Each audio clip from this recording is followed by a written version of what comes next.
ես Կրակովում եմ, որտեղ ողջ օրը արևոտ եղանակ էր ու մարդիկ պատրաստվում էին Սուրբ Հարության տոնին։ Իսկ ես եկել էի Կրակով, որ հանդիպեմ պրոֆեսոր Քշիշտով Յուժվիակի հետ, որը Լեհաստանի Գիտության ազգային կենտրոնի տնօրենն է։ Գիտության ազգային կենտրոնը Լեհաստանում գիտության ֆինանսավորման հիմնական գործակալություններից մեկն է։ Պրոֆեսոր Յուժվիակի հետ հարցազրույցի ժամանակ ես նրան խնդրեցի ներկայացնել, թե ինչ մեխանիզմներով է ֆինանսավորվում Լեհաստանում գիտությունը, համեմատել Հայաստանում եւ Լեհաստանում գիտության ֆինանսավորումը, ինչպես նաեւ հայտնել իր կարծիքը Հայաստանում ստեղծվելիք նոր խոշոր համալսարանների կամ այսպես կոչված կլաստերների ֆինանսավորման մեխանիզմների մասին։ Առաջարկում եմ մեր զրույցի մանրամասները դիտել հարցազրույցում։ Professor Jóźwiak, first of all, thank you for this opportunity. We are very happy to be here in Krakow at the headquarters of National Science Center. Let's start with the funding mechanisms of Polish science. Poland's R&D spending was 1.46% of the GDP, which is below the European Union target, which is 3%, and world average 2%. What percent of the GDP was allocated to research and development in 2023? And also, I know that the new Polish government promised to increase science funding. Is there a significant increase in science funding during this year, 2024? Okay, so thank you and welcome in Krakow. Yes, indeed, we have, very low spending on R&D in our country, but I think this is a kind of property for most of the countries of that region of Europe. So indeed, we used to have 1.4% of spending 2 years ago. Last year, I would say we had a very similar figure, so there was not much of the change. This year, the new government is trying to make a difference, and indeed, it looks like we are going to have a significant difference there. However, it will be still much below the target 3%, and still it will be below the 2%, which is average of OECD countries. And what changes will bring this increase of science funding? Well, I can say something about my agency. So the new government 1 month ago announced that it will increase the funding for the National Science Center, which is spent on the research grants. We are going to get 200 million of zlotys more, which is around 14% increase in comparison to previous years. However, still, this is we still consider it as a not optimal funding. We still have problems, or we are struggling with pretty low success rate in our system. There are several ways of science funding in Poland. First of all, there are governmental subsidies for research institutions. There are agencies like National Science Center, which have grant programs for researchers. Also, there are international funds for research.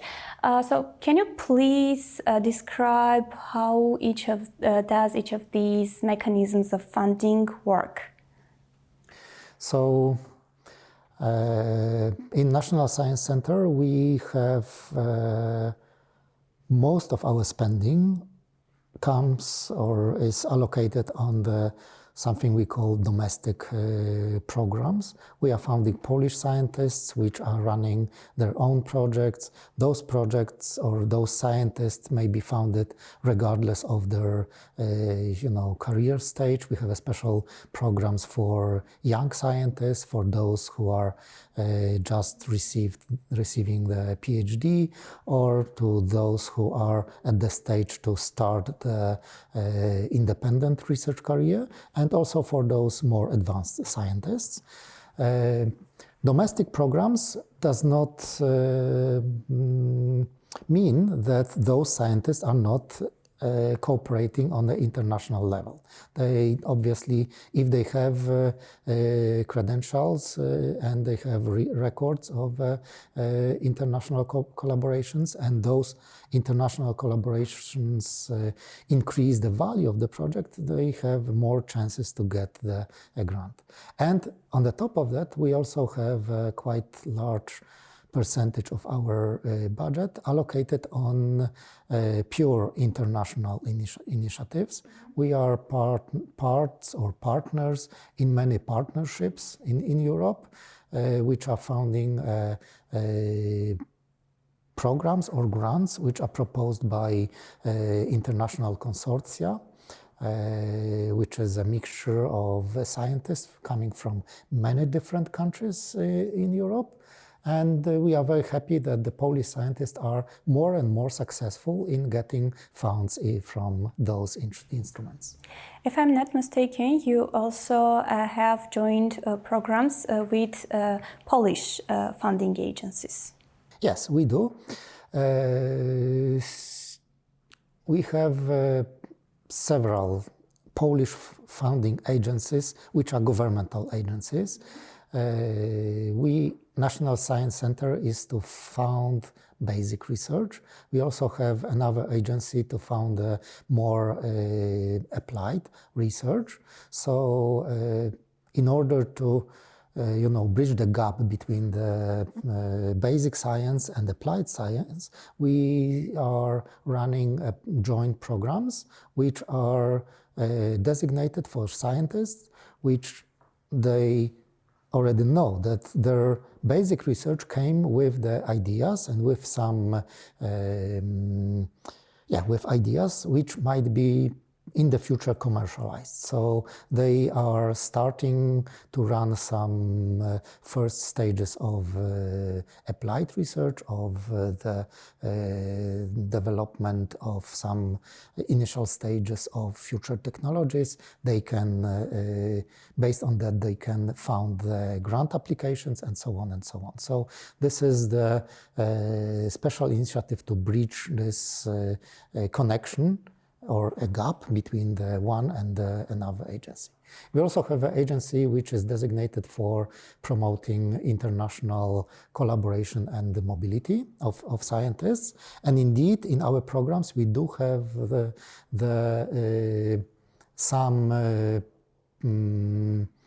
some programs which requires international mobility. So then the collaboration means that we are funding the researchers, but the second agency is funding the mobility of this researcher. That, for example, the young PhD student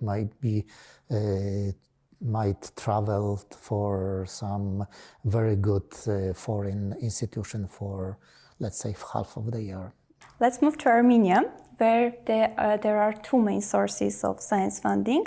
First of all, it is called base funding from the budget. If I'm not mistaken, in Poland it is called statutory funding. Yes.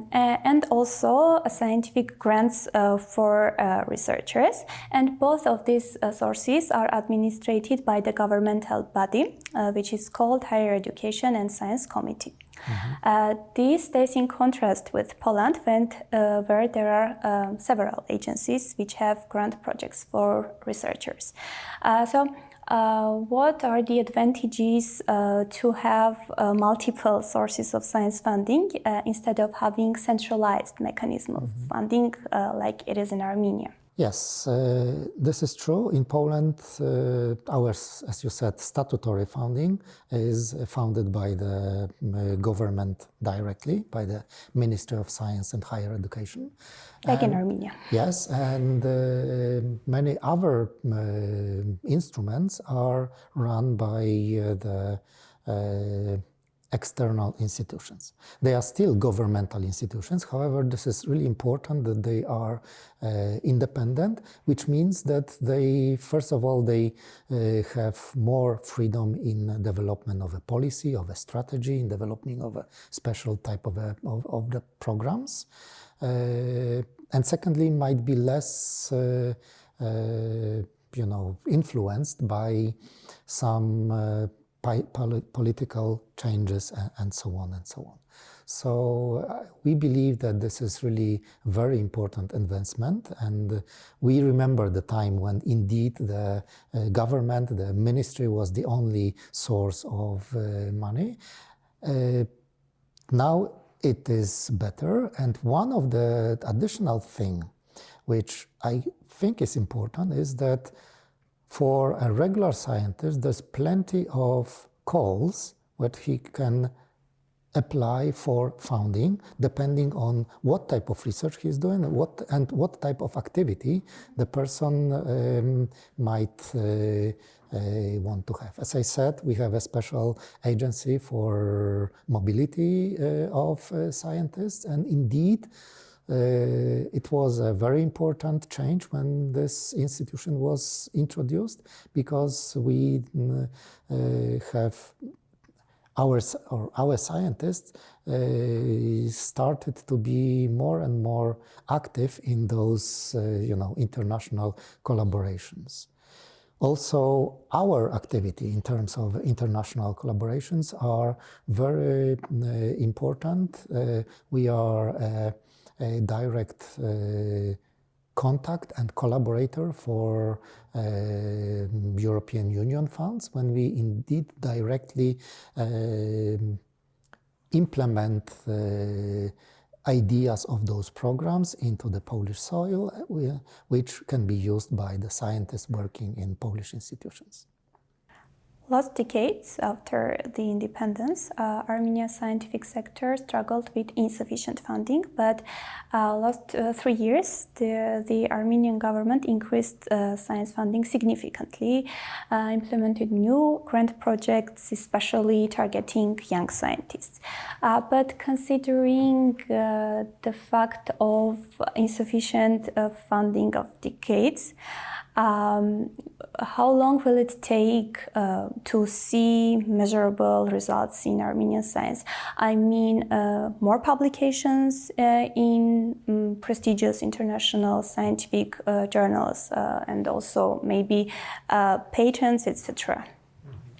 I think the National Science Center might be a good scale for that, because we are the institution which lasts for 14 years now. And those last years, they really managed to impose a very significant difference into the Polish science, into the level of research programs, research effects, and into the level of research publications, and also very prestigious grants from the international, European, and outside Europe programs.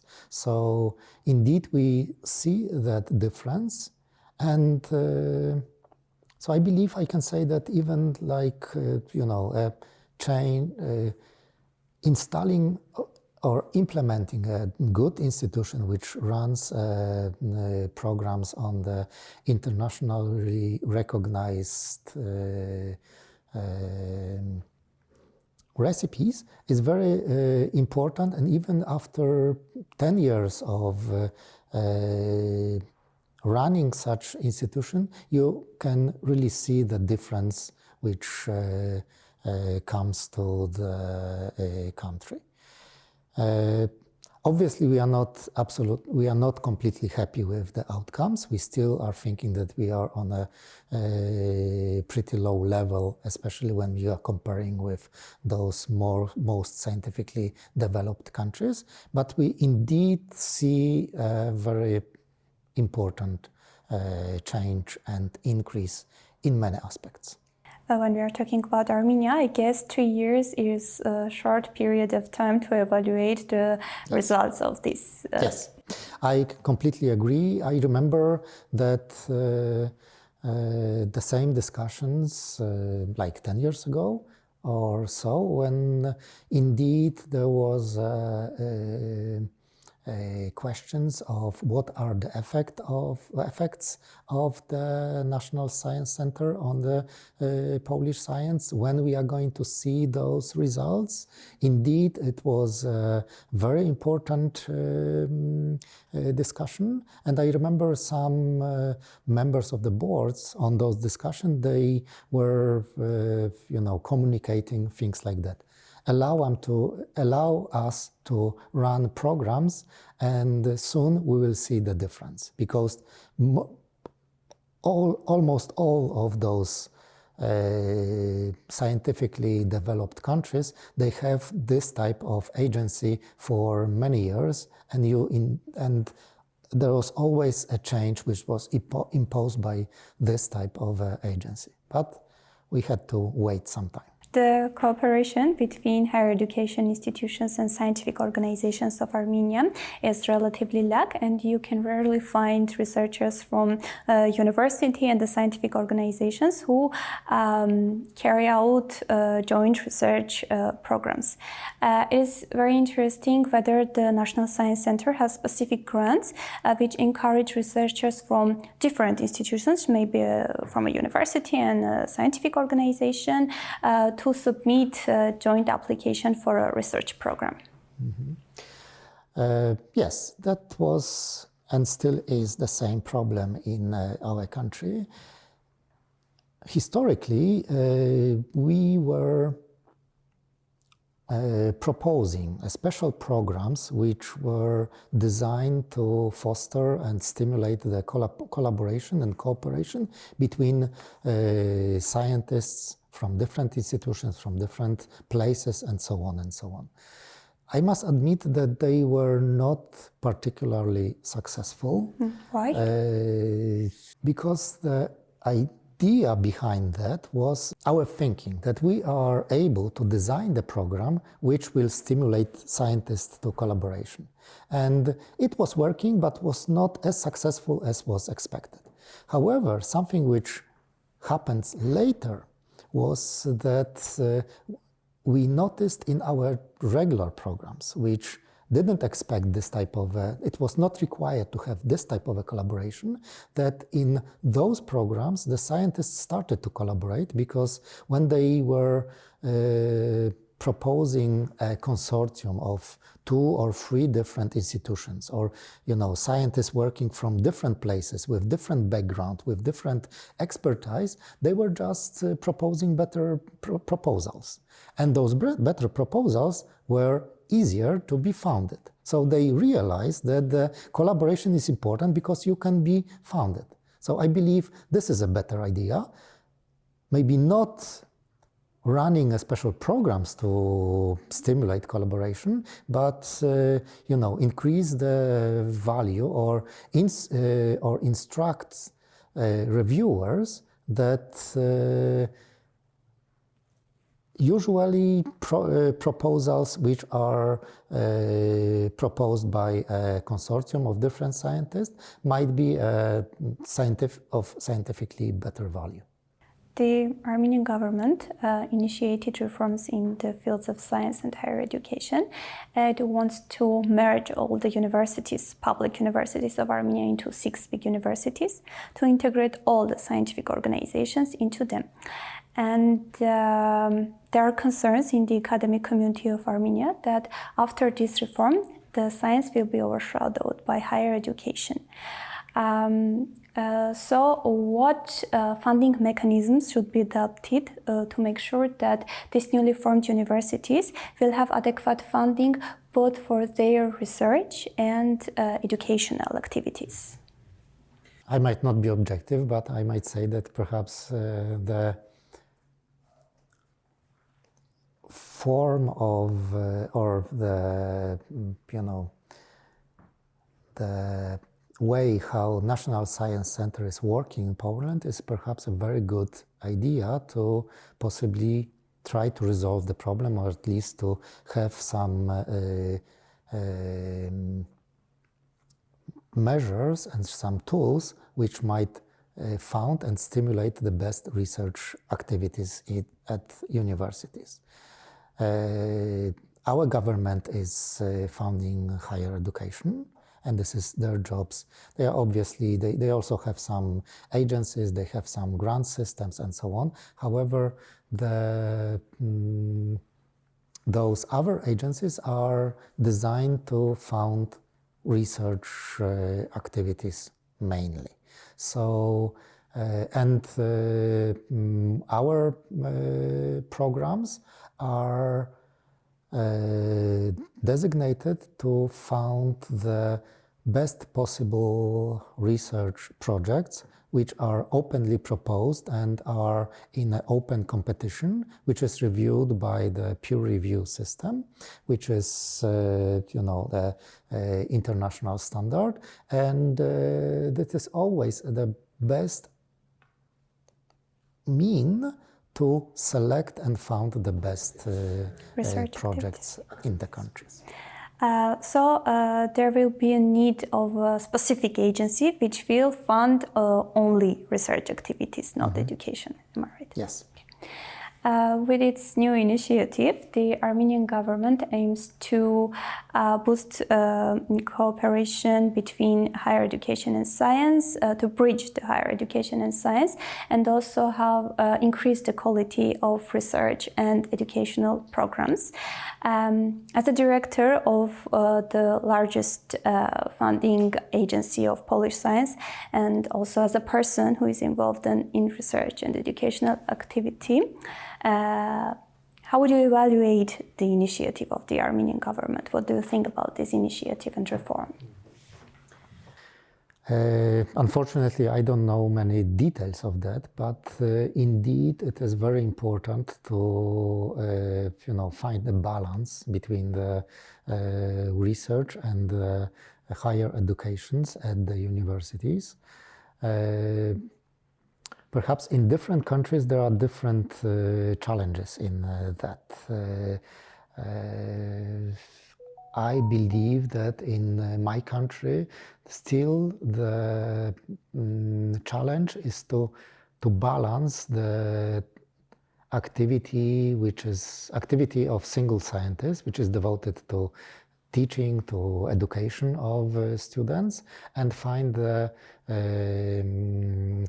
time and resources, money and others, which might be allocated into research. This is still very challenging. Most of our professors which are working at the universities, they have dual duties, both education and making research. We do not have the good instruments which allow the best of them to focus only on research or to focus only on education, just because they are very good educators. Most of us are still needs to do both things. And I think to find the measures and to find the solutions to allow division of professors into those which are mainly devoted to teaching and those which are mainly devoted to making research is very important. Thank you very much, Professor, for your time. Dziękuję. Dziękuję. Thank you very much. It was a pleasure. They say it's going to be a very warm time during the Easter, almost like 20 centigrades, yes, which is very unusual.